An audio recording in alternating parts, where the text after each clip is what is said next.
Hello friends, income tax के cases की series में आज जो केस हम डिस्कस करेंगे वो सेक्शन 148 की एक्सप्लेनेशन 3 को लेकर के करेंगे। सेक्शन 148 की एक्सप्लेनेशन 3 ये कहती है कि यदि असेसिंग ऑफिसर सेक्शन 147 की असेसमेंट कर रहा है और जिस इशू पर केस रीओपन किया गया है उस इशू पर असेसमेंट करते वक्त असेसिंग ऑफिसर को यह लगता है कि किसी और मैटर पे भी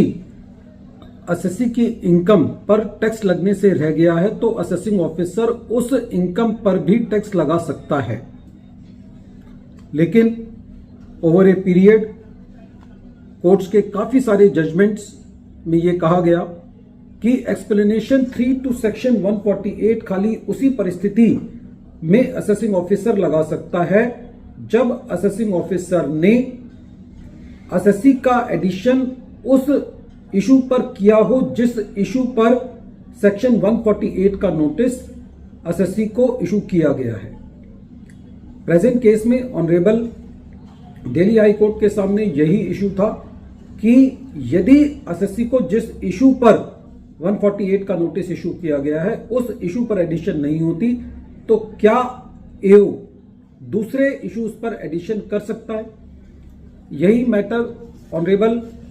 दिल्ली हाई कोर्ट ने अपने एक case principal commissioner of income tax versus Jaguar Buildcon private limited के केस में डिसाइड की और ये केस 479 आईटीआर पेज नंबर 345 पर रिपोर्ट हुआ और इस केस का जजमेंट 1 अगस्त 2024 को आया। प्रेजेंट केस असेसमेंट ईयर 11-12 से रिलेटेड है। प्रेजेंट केस में असेसी को सेक्शन 148 का नोटिस इशू किया गया और उस नोटिस के अंदर असेसी पर यह एलिगेशन था कि असेसी ने एक एंट्री प्रोवाइडर एंटिटी टीवीएच से एकोमोडेशन एंट्री ली है। जब असेसमेंट प्रोसीडिंग्स चल रही थी तो असेसिंग ऑफिसर ने यह पाया कि असेसी का एडिशन पहले ही उस अमाउंट का सेक्शन 153A में हो चुका है और असेसिंग ऑफिसर ने जिस रीजंस पर केस रीओपन किया गया था उसका एडिशन नहीं किया। लेकिन असेसिंग ऑफिसर ने सेक्शन 68 के अंदर 5 लोगों से जो पैसा आया हुआ था उनकी क्रेडिट वर्थीनेस को चैलेंज करते हुए उसका एडिशन किया। जब ये मैटर सीआईटी अपील के पास था तो असेसी ने यह दलील दी कि प्रेजेंट केस में असेसी के ऊपर एक्सप्लेनेशन 3 टू सेक्शन 148 अप्लाई नहीं होती क्योंकि जिस रीजंस पर असेसी का केस रीओपन किया गया था उसकी एडिशन नहीं हुई तो असेसिंग ऑफिसर अब एक्सप्लेनेशन 3 टू सेक्शन 148 को इन्वोक नहीं कर सकता, जिसको सीआईटी अपील ने माना और उन 5 लोगों से जिन लोगों से असेसी को अमाउंट रिसीव हुआ था और असेसी का सेक्शन 68 में एडिशन हुआ था उसको डिलीट किया। मैटर ट्रिब्यूनल के पास गया और ट्रिब्यूनल ने भी सीआईटी अपील के ऑर्डर को अपील रखा। रेवेन्यू ने इस ऑर्डर को दिल्ली हाई कोर्ट में चैलेंज किया और दिल्ली हाई कोर्ट ने अपने ही इस इशू पर एक बहुत ही कंक्लूडेड जजमेंट को रिलाय करते हुए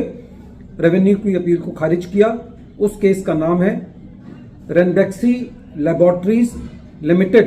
versus commissioner of income tax, जो कि 2011 का जजमेंट है और जो 336 आईटीआर पेज नंबर 136 पर रिपोर्ट हुआ। ये जुरिसडिक्शनल दिल्ली हाई कोर्ट का जजमेंट था प्रेजेंट केस में। फ्रेंड्स, इसी सीरीज के अंदर एक और बात इंपॉर्टेंट है कि सपोज करो असेसिंग ऑफिसर सेक्शन 148 जिस इशू पर हुआ उसका भी एडिशन कर देता है और दूसरे मैटर का भी एडिशन कर देता है, लेकिन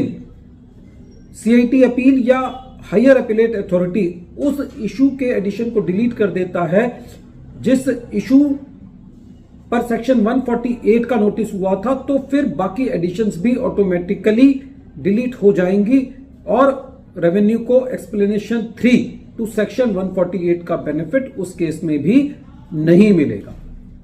वीडियो के अंत में एक बार फिर मैं केस का नाम रिपीट कर रहा हूं। केस का नाम है